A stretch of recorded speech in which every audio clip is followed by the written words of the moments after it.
A very good day, dear students. We will start lecture number 6. So today we will see how blockchain works, how blockchain accumulates the blocks.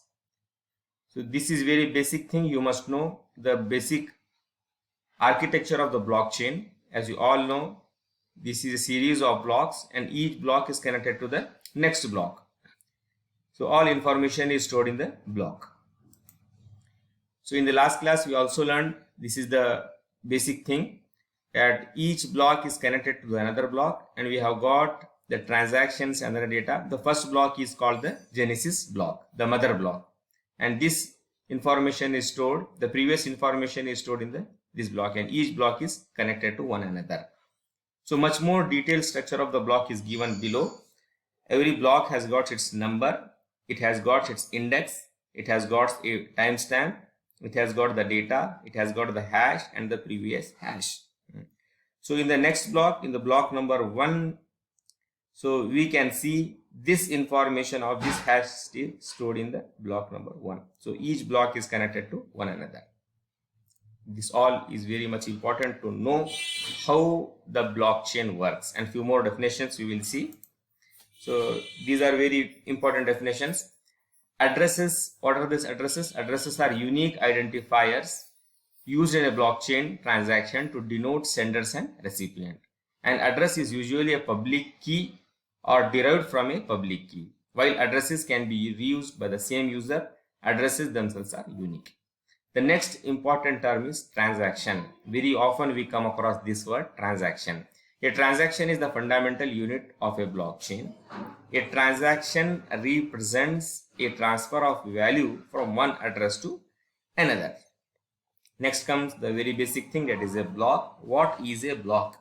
A block is composed of multiple transactions and other elements such as the previous block hash, that is the hash pointer, the timestamp and the nonce. What is a block? Block is composed of multiple transactions and other elements such as the previous block hash, that is nothing but the hash pointer, timestamp and nonce. So what is a node? A node in a blockchain network performs various functions depending on the role that it takes on. It performs the various function. So what is assigned, it does that function depending upon that what role has been assigned to it. A node can propose and validate transactions and perform mining to facilitate consensus and secure the blockchain. This goal is achieved by following a consensus protocol, commonly known as that POW. So we in the last earlier classes we also know that what is consensus. So if there is any so if it want to take any set decision, it takes whatever majority of information what it collects, it takes the decision on what the majority of the nodes what it tells. That means it makes the consensus. That is the consensus protocol. We will also see in this class and next class also. So these are the very basic thing. We should know what block is, what node is, what is a transaction, how it works. Now we will see how actually the blockchain accumulates blocks. So I have simplified in 5 different steps. I have shown each step one after the other. Let us see how the blockchain actually works. As I have told, what are nodes? Nodes are either miners. What are the nodes actually? What is a node? Nodes are either miners who create new blocks and mint cryptocurrencies. That is nothing but the coins. Nodes are miners who create new blocks and mint coins, or they are the block signers. Signers means doing the sign, isn't it? It is the digital signature. The nodes are the block signers who validates and digitally sign the transaction. Who is going to sign the transaction? Nodes are going to sign the transactions. A critical decision that every blockchain network has to make is to figure out that which node will append to the next block to the blockchain. This decision is made using a consensus mechanism. As I already told you, consensus is nothing but decision making of what majority of the nodes it will tell, that decision we are taking, that is the consensus mechanism. So what are the nodes? The node is nothing but they are the miners who are going to create the new blocks, who are going to mint the coins, who are nothing but the block signers, means who are going to validate they are digitally signing the transaction. Now coming to this point, we have got 5 steps: start, propagation, inclusion, linking, and reconfirmation. I have enlisted it the right side so that you can very well easily remember all these 5 steps. These are the 5 basic steps. It illustrates how the blockchain accumulates. The scheme, the whole scheme, you are seeing this whole diagram is presented here, will give a general idea of how blocks are generated and what the relationship is between the transaction and blocks. We will see how the blocks are generated and what is the relationship between the transaction and the block. Let us start with the first. I have just, for our easiness, I just wrote it the start block, the start step, the first step. What it tells: a node starts a transaction by creating, then digitally signing it with its private key. Private key and public key. What does it mean?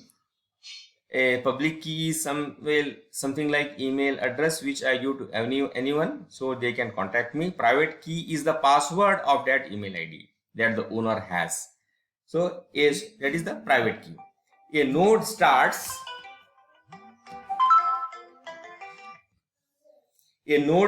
a transaction by creating. A node starts a transaction by first creating and digitally signing it with a private key. A transaction can represent various actions in a block. Most commonly, this is a data structure that represents transfer of value between users on the blockchain network. Transaction data structure usually consists of some logic of transfer of value, relevant rules, source and destination addresses, and other validation information. So this is all about the first step. The node starts a transaction by creating and then digitally signing it. We will go to the next step, that is called propagation. A transaction is propagated, we can also call flooded, by using a flooding protocol called gossip protocol. If you have read the communication subject, then you might be knowing what is a gossip protocol, how it works, how the information is being spreaded. A transaction is propagated by using a flooding protocol called gossip protocol to peers that validate the transaction based on preset criteria. Usually, more than one node are required to verify the transaction. Usually, one or more nodes are required to verify the transaction. That is the second step, that is the propagation. The third step we will see: once the transaction is validated, it is included in a block. Means all the information it has to store in a block. So it is included in a block, which is then propagated onto the network. At this point, the transaction is considered as a confirmed. So what the third step telling? The third step, it tells about the inclusion. Once the transaction is validated, it is included in a block. Once the transaction is validated, it is included in a block, which is then propagated onto the network. At this point, the transaction is considered as confirmed. This is the third step, which tells about the inclusion of information in the block. The fourth step is linking. The newly created block, as we all know, from this step, a new block is created. The newly created block now becomes a part of the ledger. Ledger means it takes care of all the transactions, isn't it? So a newly created block now becomes part of a ledger, and the next block links itself cryptographically back to this block. As we already know, one block is connected to another block. One information, the block keeps the information of the previous block. This link is a hash pointer.